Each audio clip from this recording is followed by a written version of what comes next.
About strategy this morning, which is if you're feeling incredibly vulnerable, get everybody on your side before you do something.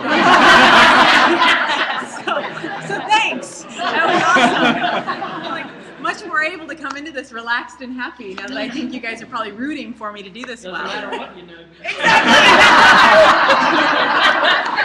I win. I'm going to do a teach on power, and this is one of those places where we identified before we started that there were places that we knew like a kernel of things, and we needed to expand our understanding, and this is one of those places. So I'm going to share with you what I'm learning and what I know and what I think some of our edges are. And then we'll have a little bit of conversation, but we're going to go after this in an open space where we can talk about this or many other things. But I think the invitation is that this is really an alive topic for us as a team that we're learning about. And so feedback, support, love, questions, all of that is welcome. I want to say that nothing I'm presenting today is like truth with a capital T. It's all what I'm thinking about and what I'm learning through my work. So I'm going to start talking a little bit about depth, breadth, power, and friendship. And I'm going to do that through talking with you about the company that I'm in, because it's a really different experience of depth, breadth, power, and friendship. And so Deb and Phil and I have a small company, and it's called Confluence. And we have some clear practices of depth for ourselves as a company. We meet once a month for 4 hours in circle, and we do all of our business that way. And we always have a lengthy check-in, and we get business done, and we have a checkout. And it is one of the places where I get to settle into my work and be with people who both stretch me as a person, support my work, and allow me to do that work out in the world deeper. And so I find our company, our organization, to be a place where we can practice depth and have practices of depth pretty easily and accessible. The other place in our company that I think we practice breadth, we've got several engagement projects going on that will involve a couple hundred people. I think that our company practices and is learning about breadth, and part of our breadth as an organization is we do work together and we do work apart, and the work is here in town locally. It's based, and it's in North America, and some of us do global work, and so there's a real breadth to our understanding of what the work could be, and I experienced that within our company. Let's get power for a moment, and then I want to talk a little bit about friendship, because we built our company based on friendship, and people always ask me what that means. And it means we're friends, and we decided that we wanted to structure that friendship into the way we work. And so when we got a list from the attorney when we were incorporating that was kind of all about how we would protect ourselves from each other when the company failed, we started to answer. And I think, we were answering with an open heart and lots of good feeling. And I don't remember, I think I just kind of said, this feels so wrong. It feels like I'm building some way of protecting myself from you. And if we're going to build a company in friendship, what would that look like? And so then we started answering the incorporation questions from the vantage point of friendship. How would friends answer this? And we don't have to answer in the way that is prescribed. We get to answer how we want. And so for me, in the very beginning structure of our company, we thought about how would friends be. And so a part of what that means is that we have this incorporation. Each of us have a third of the company. It's very shared. Anyway, so we work in friendship. And then, but this talk is about power. So I want to talk a little bit about power and what I understand about it. And I'm going to go back at the very end. I wanted to start with Confluence because it's the place where it's my learning lab of being an organization and being a person doing work and friendship in the world. It's my learning lab around depth and breadth and friendship. It's my learning lab around power. But I want to save the power piece of Confluence until the end. So I'm going to come back to that. So, if I think about power, I'm going to share a little bit about how I learned to conceive power.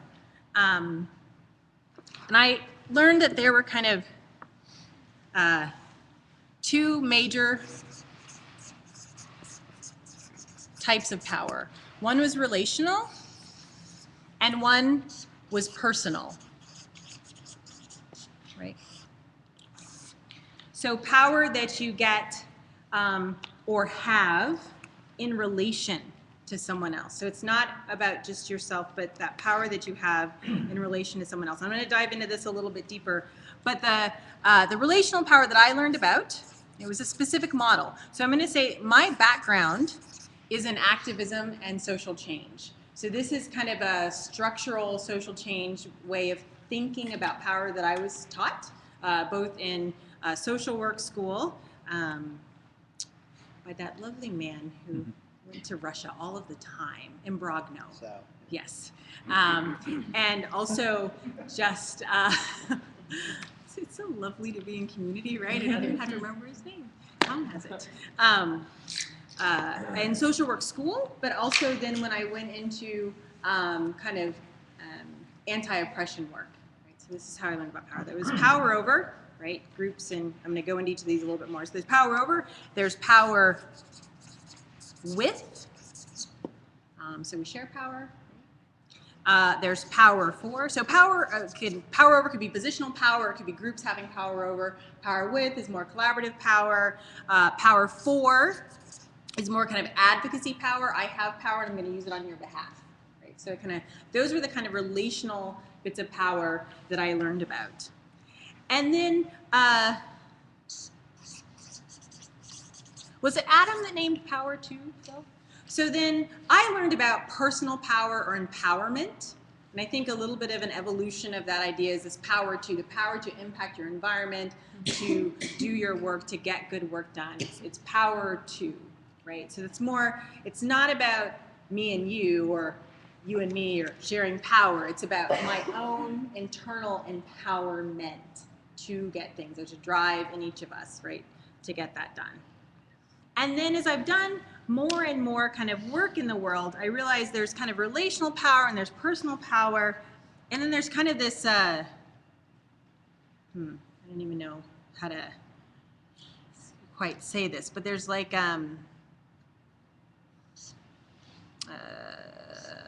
so maybe I'd put it like this. It's kind of like a no power, right? And these are models that kind of are implemented without any kind of power analysis. A word to use might be power blind, like you just kind of apply them across the field without kind of an understanding or integration of power. And I've been talking with Gail about this. I'm not sure power blind is exactly the right way to put it, but it's kind of like it's not in your field of vision, power, and the way to work with it is. Certainly there's no strategic conception of power or use of power. So like unknown power?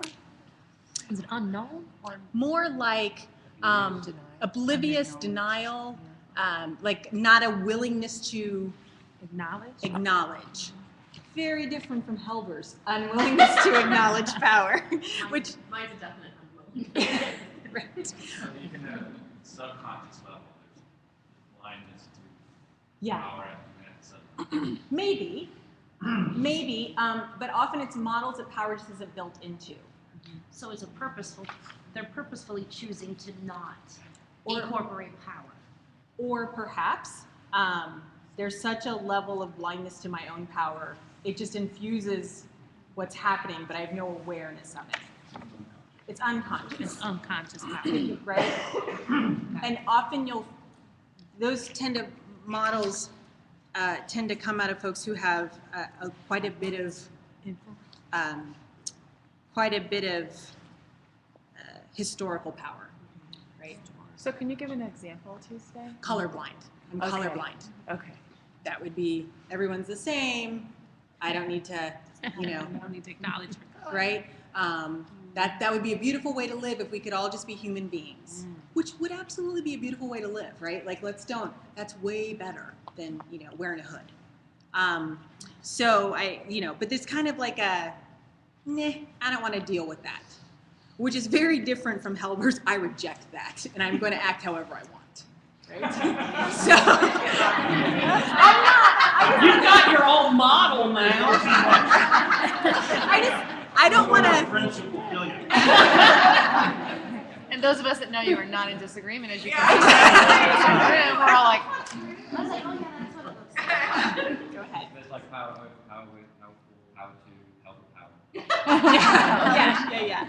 Great. I think this is really important, what you're bringing up, because there's so many situations where unconsciously people get involved in situations, like where there's no analysis, no thinking of power. So something like one thing, EPA a few years ago used to do these citizens groups all over the country. And there were people in the communities in environmental justice work that were asked to become a part of this group. It was going to meet monthly, and it was so that you could be at the table with the big corporations that are polluting your community, blah, blah, blah. But, when we, in Lima, Ohio, when I was working with groups there, when we looked at it, we were just like, well, wait a minute. The truth is they're putting this forth as though we all have equal power because we're at the table. We, as the citizens group, have no power at all because we don't have the money to do the investigation on anything that's said. And I don't think it was like this conscious thing, but, I just learned that if we really, especially if you're in an underserved or a more powerless situation, you have to really look at, is there some way to change this dynamic so that we are at truly at a same level? But people don't spend enough time looking at what they're getting involved in that's going to affect maybe a whole situation they want to affect good change on, but they really in the end don't have very much power.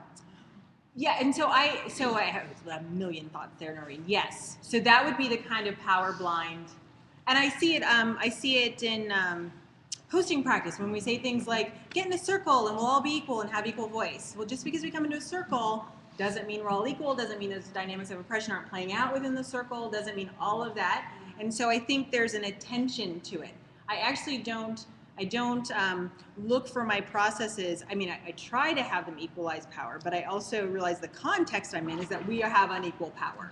And so then what are the ways that we can have equal voice, shared work, things like that that are perhaps reasonable in the room, but don't pretend we have equal power. So, but I think absolutely those are the things that we need to be thinking about, because it happens all of the time, right? And we also don't want to set up people to say, well, number one, if we set up people to say we have equal power and we don't, everybody knows it, but also it undermines our credibility in process, right? Mm-hmm. And equal power is not a destination, not a finish line, right? So finish line, who said turn in the finish line? So I want to talk a little bit. So these are the kinds of power that I was taught about and that we're going to talk a little bit about today. And what I'm kind of understanding about them, where I think we kind of are now, and what I think maybe some questions or conversations we could be in. So the first bit of power, if you remember, was power over, right? And so this is, someone has power, and they kind of have it over someone else, and someone is looking up and someone's looking down. So it's an unequal amount of power. And this can be about position, right? This could be positional power. Or it could be collective, right? Power over. So when we talk about collective power over, we're talking about things like those historical constructs that impact groups of people's, certainly their history, but their present and their anticipated futures, right? So we're talking about things like race and class and gender and sexual orientation, gender expression and ability, right? So those things that have historical legacies that are absolute, and I did not do a complete list, And I won't do a complete list because I feel like I can't do a complete list. But we're not talking about you feel bad because lawyers aren't treated nice in our society, right? We're talking about a different level of, we're talking about oppression. We're talking about hierarchy and oppression. So that's kind of, when we think about power over, it could be positional, it could be collective, it could be organizational, right? So often where we see organizational power over playing out is funder and fundee relationships. Those are the hard ones. A couple funders in here, a couple funders. Those are the hard ones, right? Where I think we are now with this idea of power over, right? A lot of the work here is about trying to equalize this power, right? To make these things equal. Where I think we are right now is to think the ways we talk about power over, whether it be position or organizational or collective, the ways we talk about it right now is in a very knowing way.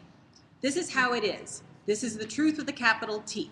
This is what you do about it, right? So we have a lot of models for raising awareness and then prescribing action across difference, right? So I was trained 12 years ago in a model, an anti-oppression model that had exercises you took people through to understand their privilege, and then kind of action plans you took them through then to act, right, on that. Really good work based in knowing and having the answer and presenting the truth with a capital T. There's a lot of truth in those models, but it's for me right now, those models feel deeply incomplete for complexity, and probably always were. But I really liked the idea of knowing what to do next. These are the 10 really friggin' hard steps to be an ally, and if you do it, you're an ally, and if you don't, sorry, you're not, right? So, so I think there's a knowing here that I think is, for me, where we're on the edge, right? For me, when we talk about power over and models of working with power over, that's the edge, right? Because I have a million people who tell me how to work with that. And yet I kind of want to say, if you knew the answer, things would change. This is after having done training on it for years and years and years, right? And hosting all sorts of anti-racism trainings and being aware that for me, I can speak to you, for me, I'd reached the limit. I actually didn't know what to do about race. And I no longer believed that I knew, and if I could just convince you, Tom, we would have it all figured out, right? So for me, it's moving from knowing into, maybe that's knowing with a capital K, into like knowing some stuff, you know? Or even bringing my piece, but not pretending that this isn't incredibly complex. So for me, this power over analysis and work is ripe for the next level of complexity work. The quote that comes to mind, which is one of my favorite quotes, is the Audre Lorde quote, fighting the external conditions of our oppression is not enough. And this model often has us fighting the external conditions of our oppression. Yes. I think what I heard her saying was yes and. And so for me, power over is about yes and. And then how do we move into complexity? How do we move into some of the other dimensions?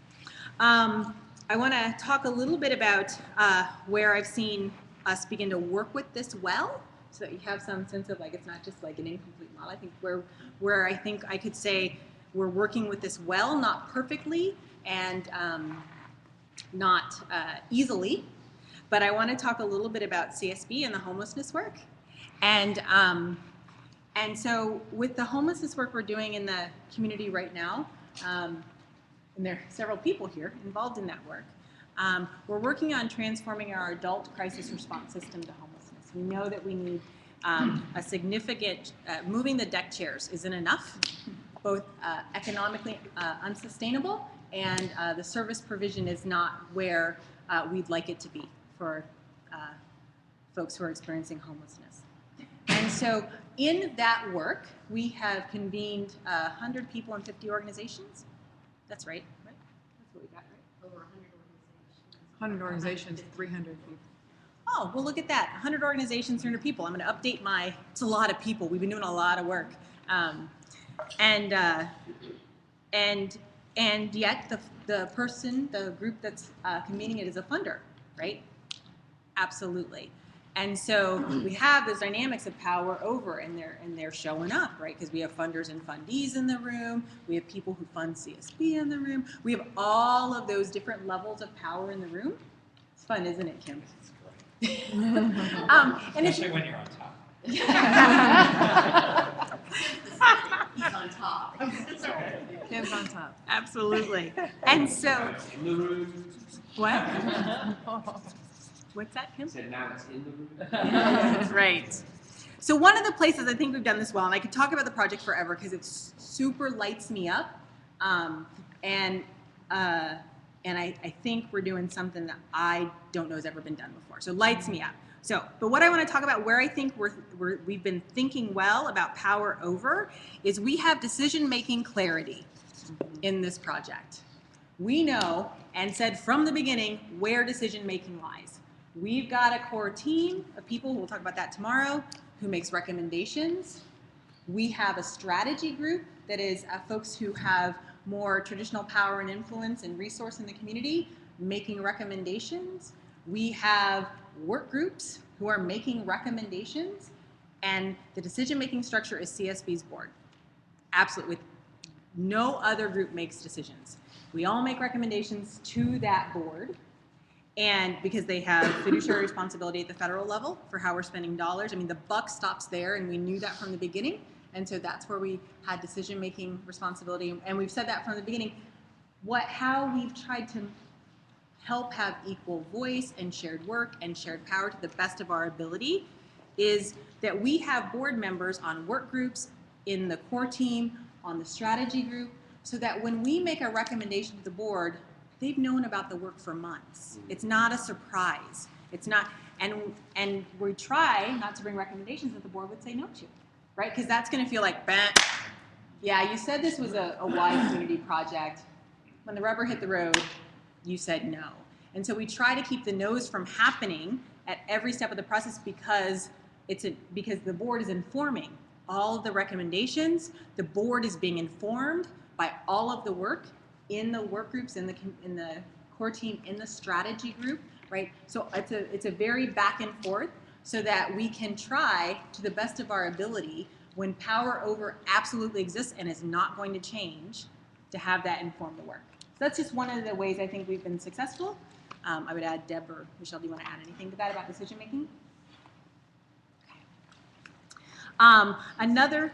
I have a question about that. How did you read the funders that, and some of the grantees who may be involved in to just deal with the fear issue of if our recommendations aren't received well, we lose funding. If we speak up against a strategy that a funder is opposed to, is there a repercussion later? I mean, those are some real fears. I'm just wondering how that was dealt with. Time. Yeah, I was going to say, it feels like we're 2.5 years into the project now. And all of that is up. I mean, like, I don't have a better answer than a lot of time and a lot of the funder and the board members listening in meetings and taking recommendations and us there was a group of recommendations that felt wild at the beginning. It just felt wild. And it was like, oh, okay. But it was kind of like the best we knew how to do. And it took it took several months. Those recommendations were taken up. As wild as they seemed, as much fundraising as they would require, as much change to the system as they would require, they were taken up. I think for me, it's about building relationships and with the board in the work groups. I have not experienced in the work groups, especially in the core team either, that folks, they might say, I'm sorry, but I'm just going to say this, right? I don't hear them silencing themselves a whole lot, but I think that came over time. Yeah. Conversations have been more candid all over time. Tuesday. There's no shortcut to that, I think is. Right, and probably two things. One was listening. Yes. All of us learning to listen better, and giving permission to listen, take time. And the other thing is that I just forgot. Well, think about it for a minute, because I would add on to that too. I think the other thing was everyone showing a willingness to change Yes. over time, including the funder. Including the funder, yeah. Made a huge difference in people seeing that listening was really happening, and that change wasn't just happening to us, funder telling us as fundees we have to change, but the funder saying, I am willing to make big changes. I mean, big changes too, significant changes, not little changes. Right. Right, and that reminds me that the other thing was there was acknowledgement that it was broken Yep. by everybody. And so when we got to that point, then it's like, well, we're all in this together. Let's figure this out. So whether I'm bringing me to the table or resources to the table or services to the table, we're all coming to the table because it's broken. So that's happening at CSB. I'm sure any one of us who spoke here would love to talk with you at length about that project. It's one of the places I'm learning the most, without a doubt. One of the places that, for me, beyond the basics is actually happening in my life. So, right on. Yeah, absolutely. That's okay. I got a big list of fears. Another practice, I'm going to spend a little more time on power over than the others. Another practice I think that for me that's kind of emerging around power over is an idea of shared work. So I just wrote a blog post that's called shared work, not shared analysis. And so I think that having a common analysis is really fantastic if you can get there. But I don't think it is a prerequisite to work. And I think that sometimes our difference in understanding and perspective is so great and so laden with kind of historical stuff and trauma and need to heal that sometimes we just have to get to work. And all of those things will come up. It is not a denial of the differences or the differences in power, but my experience so far has been that it comes up. It's not like it goes away. But when we have work together, it helps us have some sense of not just being in our heads and trying to figure out what's happening, but like, okay, if I'll tell a story about Detroit in a little bit, but if we are probably not going to solve these historical issues of oppression today. We can do some good work on them today. And what's the work we want to do? So food systems work was the work in Detroit. As we worked on the food systems work, race continued, right? Race and class continued to come up, and we continued to deal with it in the moment just to get to the next step without denial of the issue, right? So then the group of people developed capacity to work together in power differences and different analysis. But it was a shared work container, right, that allowed us to do that. It wasn't, we have to agree on the stuff before we can go forward, which is often the case, right? We have to share an analysis and then we can go forward, which keeps us a lot in our heads. And sometimes if we just get our hands in it, well, what exactly does that mean in the food system? How would that impact our projects? Robert? So you're working with many stakeholders, Yeah. obviously, and I could easily imagine that you would have a situation where even though there's initial commitment to change, whether it's by the funder or any one of these constituent organizations with people, that there probably must have come a time when somebody came up against a moment where they either thought they maybe were going to go out of existence because of proposed changes or something where they basically said, they might have even given lip service to the process, but then they stepped out. Oh, absolutely. So talk about that aspect of it. What does the group, does the big organization stop and look to that one, sore point? Generally not, or what is happening? So I think I've seen a variety of things, Robert. I think that some people are out. I mean, they're out, and that's often we're working on issues that have such urgency to folks that they really can't go out. It's like, I don't like it. I'm going to voice that I'm feeling suspicious. I'm going to voice that I don't like this, but I'm going to stay in because I want to have my voice at least saying what I need to say. But I think that when people go out, and the challenge is staying together. You've named kind of the central challenge of this, which is staying together. I think when people go out, it's not about, because the funder could force them back in, right? And maybe they don't, maybe the people don't go. But I think it's continual invitation back in, continual invitation back in. So you might go out kind of in your head for 3 months and just kind of come to the meetings and not contribute in, but the invitation is back in. We have a particular core team member. I have many core teams, so I'm not going to specify which core team. But on one of our core teams, we have a particular core team member who hates everything about the process. Hates it.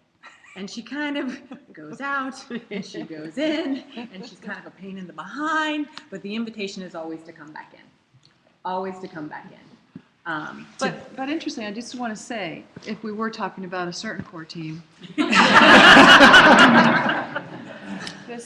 this person hates the process but has stayed in the slogging through because of the importance of it, and now understanding the authenticity and willingness of the funder to actually change is one of the biggest champions.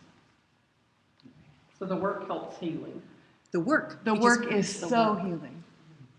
The work is what it is, right? We think it's like all this other stuff, but in the end, the work is the slogging through, staying together, and getting shit done.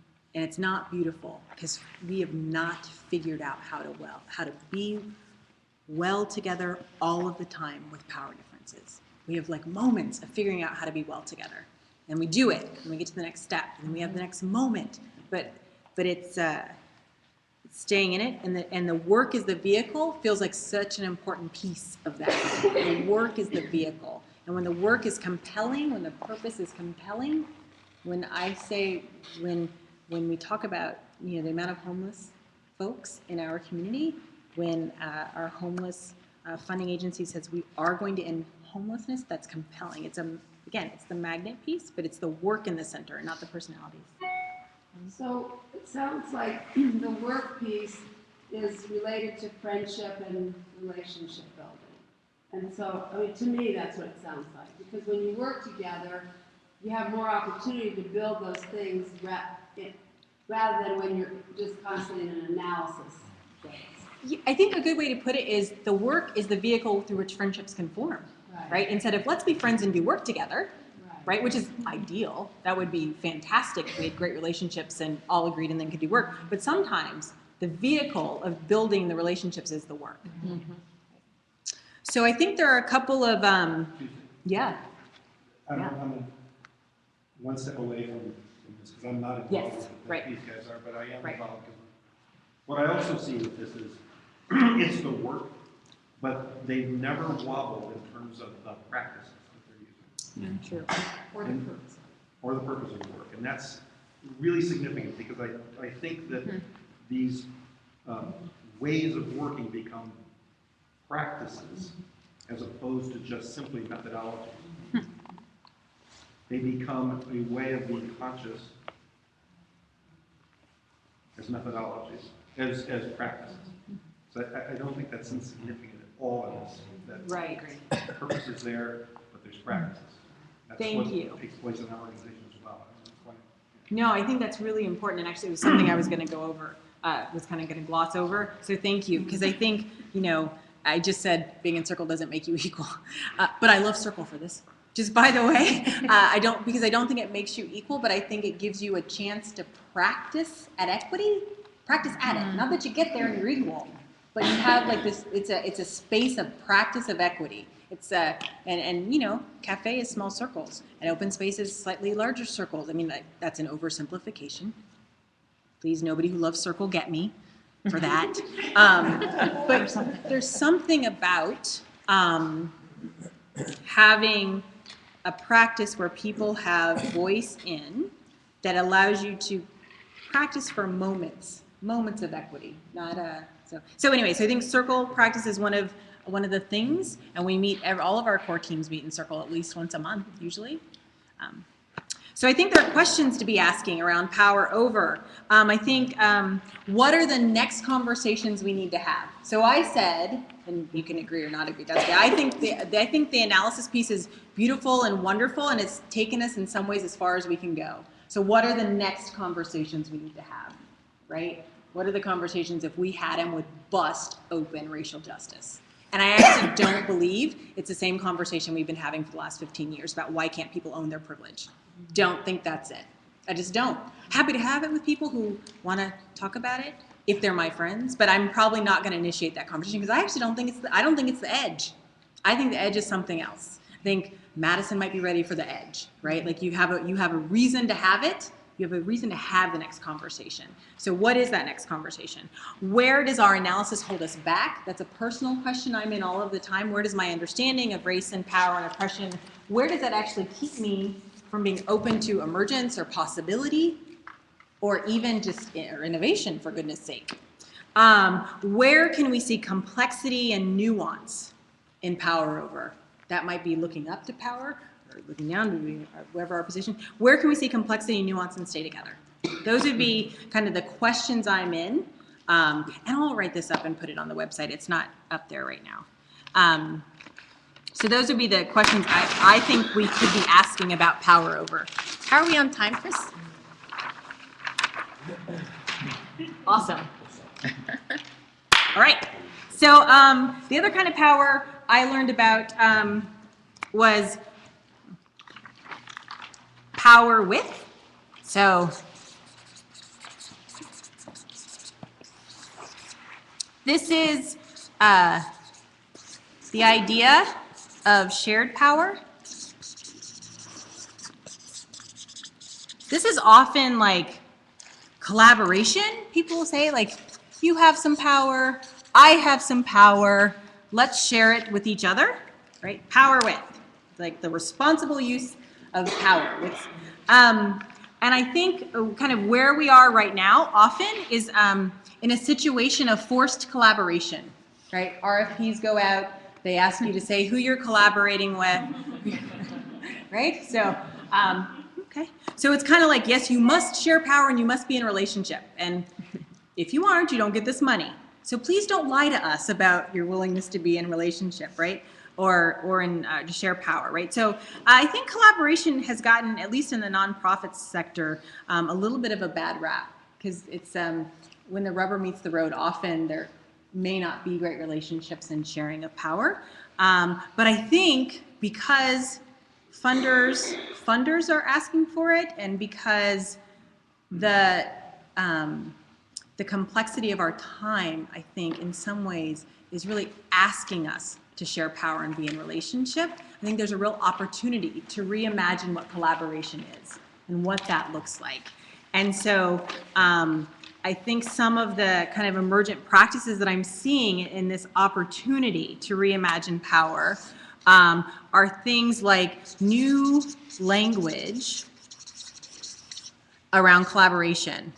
And one of the most fun places I found this was actually in Toronto. FPIN 2 years ago, Frontline Partners for Youth. I know I know. Really awesome group of people. They had me in and they had an event called Policylicious, right? Which is like, you know, like, I don't know, we want to do something collaborative around policy, but collaborative policy sounds bad and we don't really want to just collaborate. And like, they were really about how do we, I know it's stressful, how do we in our sector really do policy work together? And so they had this event, they called it Policylicious. The initiative was Policylicious. I mean, they just kind of had to have new language to describe it. Fabulosity. You know, like there's just like people are inventing new language to say like it's a collaboration, but it's so much more than that, or we want it to be more than that. I think the other thing that for me is a kind of an emerging practice, or I mean, no, that's not emerging, but one of the things we use that I think is helpful are really principles of cooperation. I think especially in collaboration, spending some time with how do we want to be together to do this work.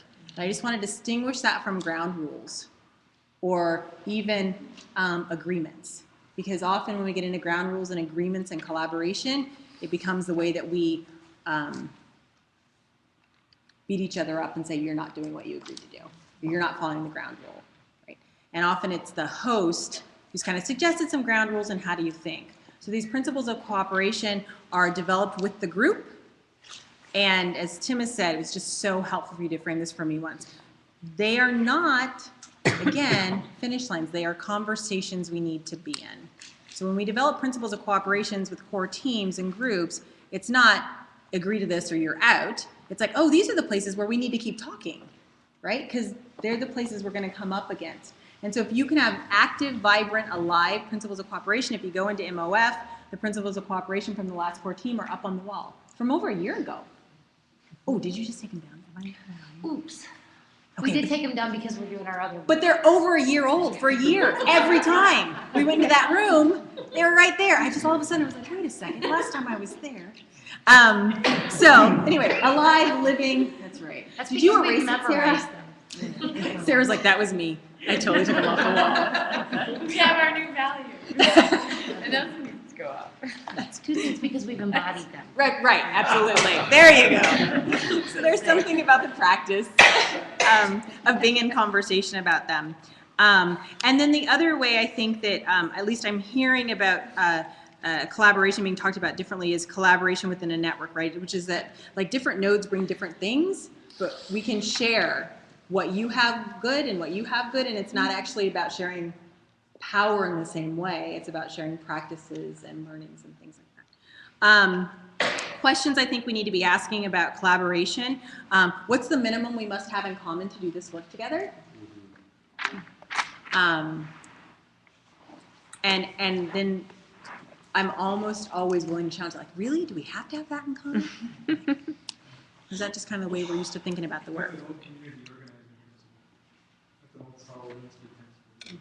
What's the minimum we have to have in common? Right. And then, but I think what's emerging, Chris, is that I try to say what's even less that we have to have in common. Like, do we really have to have it in common? Because, and I say this with like full activist heart, as activists, we have all sorts of rules about what's the minimum we have to have. And it's something like, you must agree with me, and you must use my language, and you must, all these things, right? So what's the minimum? And then what's even less than that?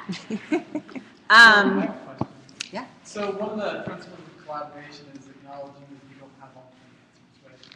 So you're partnering with other people that have different powers. Do you think that they have to agree on who holds which certain powers, or do you think they can work independently without acknowledging which areas of power the other people have?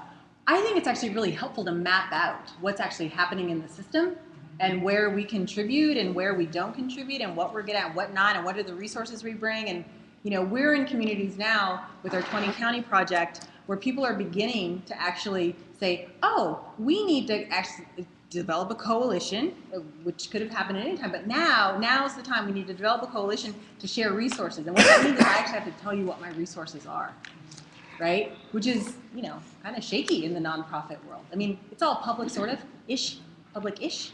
But I think that, the more you can map it and say, this is what it is, the better chance you have for successful collaboration. That doesn't just feel like we're together because we had to sign an RFP. But I'm going to do my thing, and I'm going to deliver my part of it, and you deliver your part, and let's just keep it like that.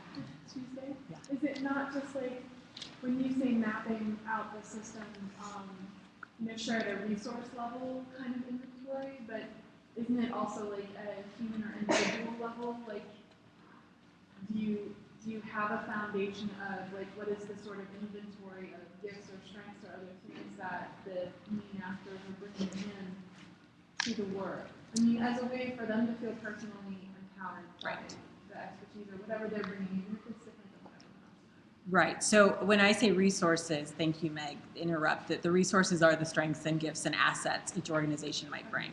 Absolutely. Yeah. I think so. Just another quick question. Who, in collaboration, who don't we want to invite, and how will we stay together over time? Right. Attending to those things. Okay. Thanks.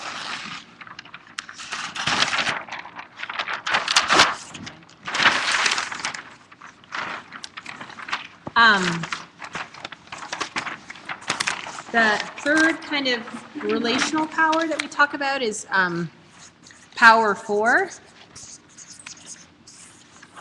or that I was taught about.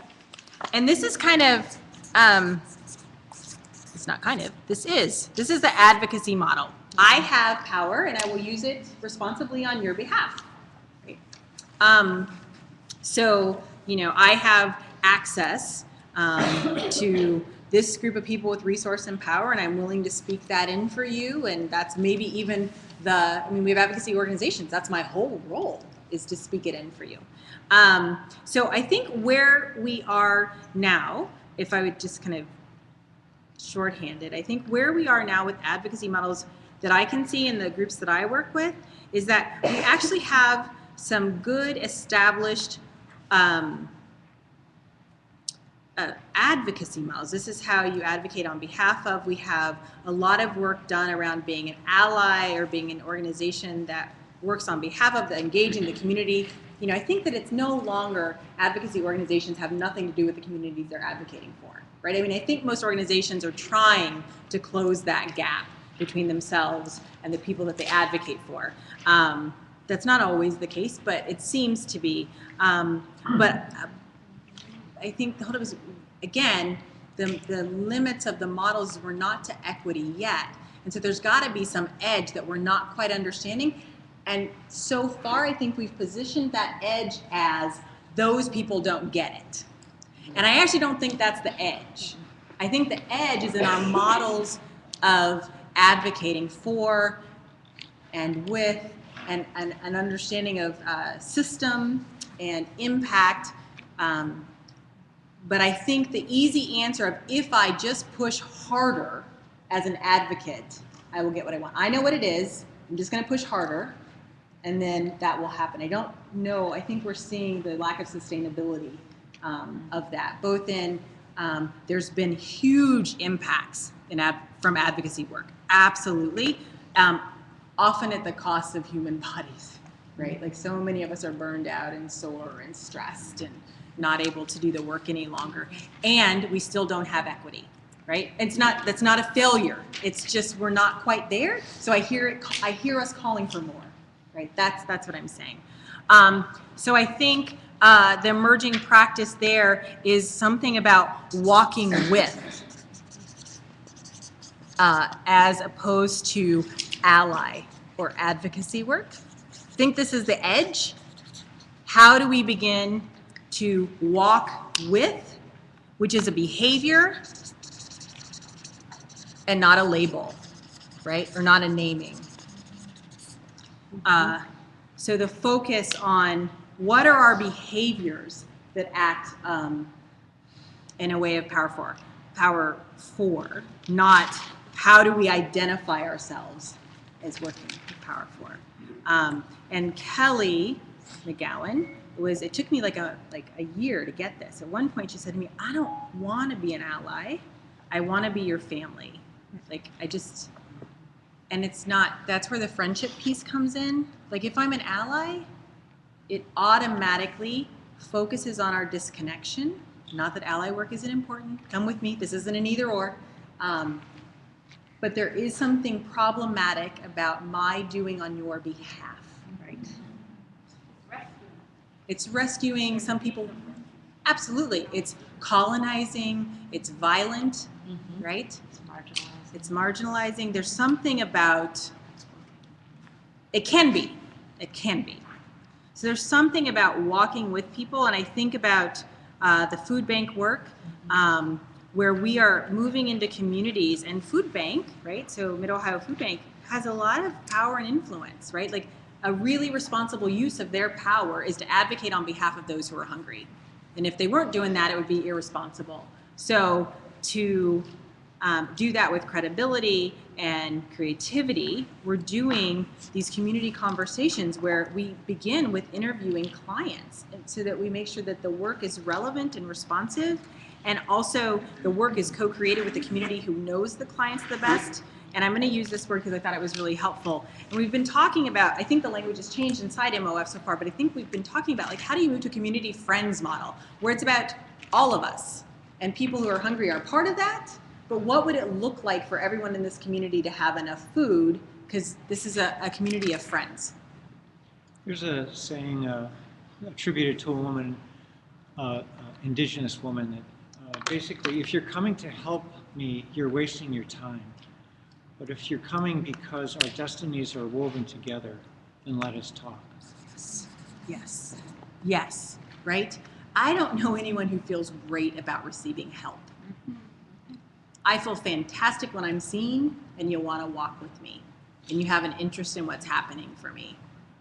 One of the ways we do that in indigenous communities, we're using things like 7th generation planning and stuff, is that I know that in 7 generations, there's a very high chance that my great-great-great-great-grandkids will have great-great-great-great-grandparents who are from Mali and Thailand and who are Anishinaabe and who are Peruvian and who are Cuban, right? So the truth of it is, and those are my peers right now, so the truth of it is, from an indigenous perspective, there's a word in Ojibwe, Nehumavik, which means I belong to everything. And it's kind of what you're saying, Kelly, around like being an ally, from an indigenous perspective, being an ally implies a separation, where there's a potential that actually we could be family. We could be made family by our descendants. And the people we would meet could actually be family members that we haven't yet become related to. So it's interesting to work at it from that other way. When we're thinking a 7th generation approach, we may actually, in this room, we all may be part of the same family. Just think 7 generations from now. Thank you, Chris. I was also thinking about how everything you said, in terms of breadth, you've been talking about kind of large-scale things like homelessness and hunger, but it's also striking me that everything you're saying is really fractal, so it comes down to a very micro level, which connects to the family thing. The same could be said of your marriage, or the same could be said of the way you parent, or the same could be said of just a team, an internal team at work. So it really applies at Absolutely. Yeah, thank you. I do tend to give less of those examples, and it is absolutely fractal. Absolutely. Just real quick. The other thing that I'm hearing, like the way that you describe ally, is the difference there. And it's funny that the word didn't come up, but I'm hearing power in that too. Totally. Yeah. Totally. Yeah, I just, I feel deeply skeptical at this point in my life of the ally model. I just do. Not that the intent is not good, not that I just, I feel like we've reached its edge. And so what's next? Yeah, because it's, yeah. Chelsea, did you? Well, I was actually having this conversation a little bit earlier about allies and language around it, and reading this great thing about someone trying to figure out better language and coming up with something more like currently operating in solidarity with, because there's a little bit more accountability. Because I guess one thing when you guys are talking about family, I think that there's a lot of good stuff there, and then there's also a lot of like people wanting to be allies, but also wanting, especially with people of color, to do other people to do the emotional labor that comes with them figuring out their power. Right. Yeah. And I think when I think about like family, I don't know, there are some like, that is like where the power comes in, but there is that if you're gonna be family, then how are you also going to like deal with the power exchanges that happen there too? It's not family so that I don't have to be accountable or we all feel good, because families are loving and whole and gracious and, you know, it's not. I get to put down my things because it's not a problem anymore. Exactly. And I think, I don't know if that's where, I get to walk in solidarity with, I'd said walk with, and thank you for saying that out loud, because I'm sure that at least where I got walk with, and I'm not sure if she said solidarity with Mia McKinsey, Black Girl Dangerous, right? So that's where it came from. Yeah. So I think that for me, she and the blog are one of the leading thinkers about rethinking ally work. Yeah. For sure. So I think that there's something about action there. I think there's also, I'm really curious about the word accountability, Not again at all that I think we don't need accountability, but again, the disconnect in accountability, I have to hold you accountable, or I get to hold you accountable, or I get to say you're doing it right, which automatically causes some disconnection. Yeah. Yeah, I mean, even as you say that, I think for me, in my experiences, both working and just studying on this issue, there's just an issue around consent that for me, I've struggled with in real life experiences, but then also just in the literature, because, you know, historically for people who have been in communities that have, you know, faced historical trauma than present day, you're continuously having to deal with asking systems that have been oppressing you for permission to be able to act upon those things, where those very same systems, or even on a very micro end,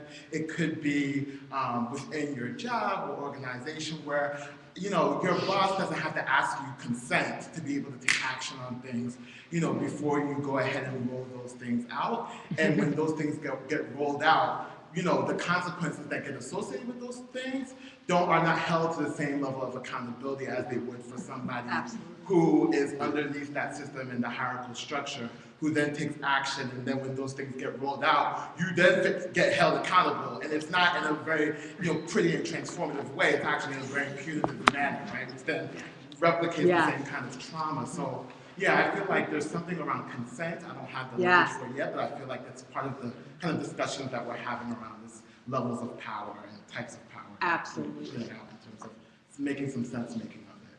Right. Mm-hmm. Yeah. And so I think we are at the stage where we have to have new sense making of power. Mm-hmm. That's I think for me the edge we're at. And so one question, and then I want to wrap up and kind of go there a little bit. I think one of the questions here when we're providing power for, and again, advocacy work is good, but I think the question needs to shift from what do other people need to shift to what do we organizationally and personally need to shift to enact the futures we want. So a lot of times, so Deb and I have done some work with the Attorney General's office around domestic violence and sexual assault, and the person who brings us in keeps saying, you know, we've done a lot of those guys need to change for years, and our movement needs to look at what is it that we organizationally need to shift and personally need to shift. That is a very hard shift for advocacy organizations to make, because the energy has been so outward and it's been so problem issue focused, it's been so I know and let me tell you what to do, that shift to internal is super hard.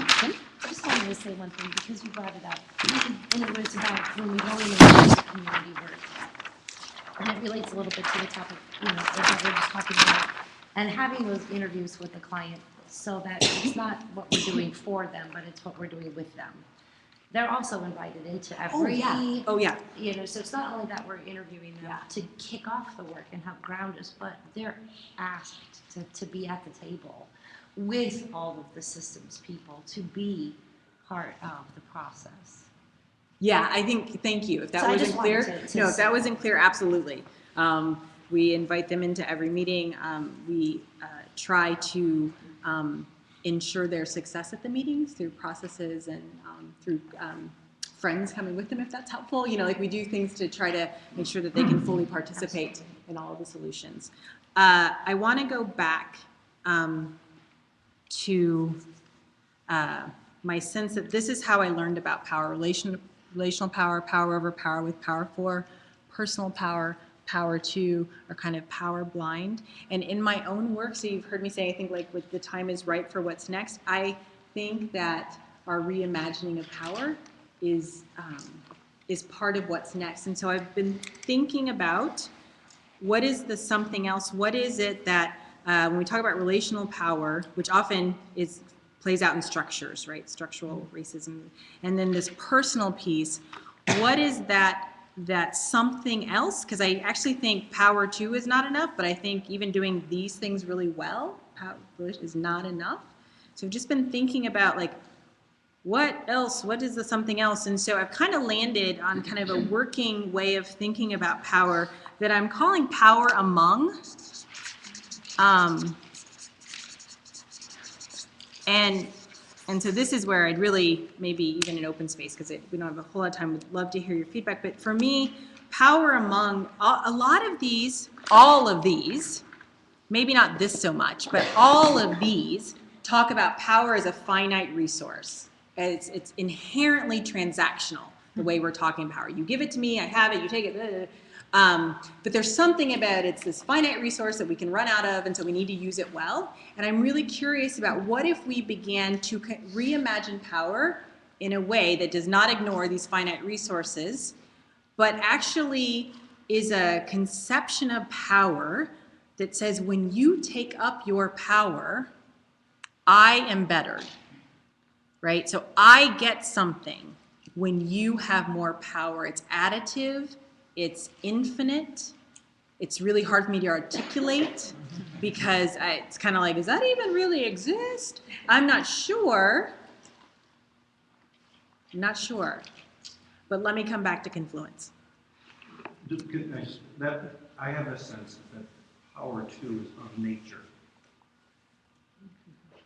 It's, if we think about literally at the cellular level, at the organism level, at the organ level, there is power that's that is power too.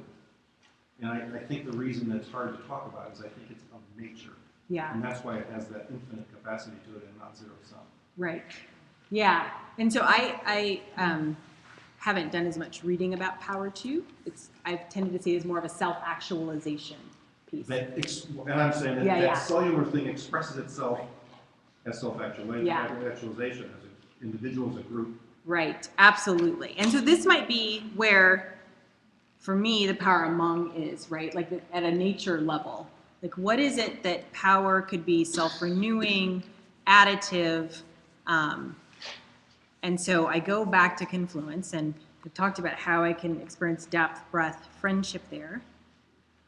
I also experience all kinds of relational power. Power over, we experience there. In many ways, we work in when one of the three of us has more power than the other. Helber, very rightly so, controls our finances. It would be a nightmare if she didn't, and she didn't tell me exactly what to do with them. She's a managing partner of our finances. There's equal power in that I can ask her and I have full access to everything, but decision making and kind of like the point person, that's her. They don't care about our website or business cards or things like that. That's me. That's me. They trust me to make those decisions. I make them. So it's not huge amounts of power. There are only three of us, right? But they're just different places. We work in configurations where we have more power than the other. And I get us fired. I try to get us fired. We send Phil in to get us fired. He's not very good at it. He has failed, 3 of 3 times? We have power with each other. I mean, we absolutely share power in that we all kind of know. I mean, the business is 33.33, 30.33, 33.33. I know that's not 100%. I know that because our attorney said, who's the 33.34? Got to make the decision. Got to be somebody with a little bit more power, right? I don't even know what we decided. I'm sure Helber decided it. You're president.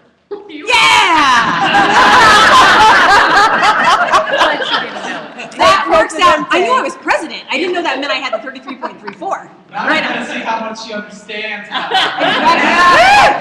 Feeling drunk on it. There's going to be some changes up in here. So, I'm the superpower. Thank you. Thank you. There are all sorts of ways we have power with each other. I mean, all of our decisions are consensus, right? I mean, that's just how we work. Power 4, I think that where I tend to see this showing up is Phil can get into rooms that Deb and I can't. And he can pave ground for us in this community that we wouldn't normally get, right? So that's how a place that he shows up and using responsible power 4. I think each of us within the organization probably decided to be organization because every bit of our work together helps me actualize. I hope it helps you actualize.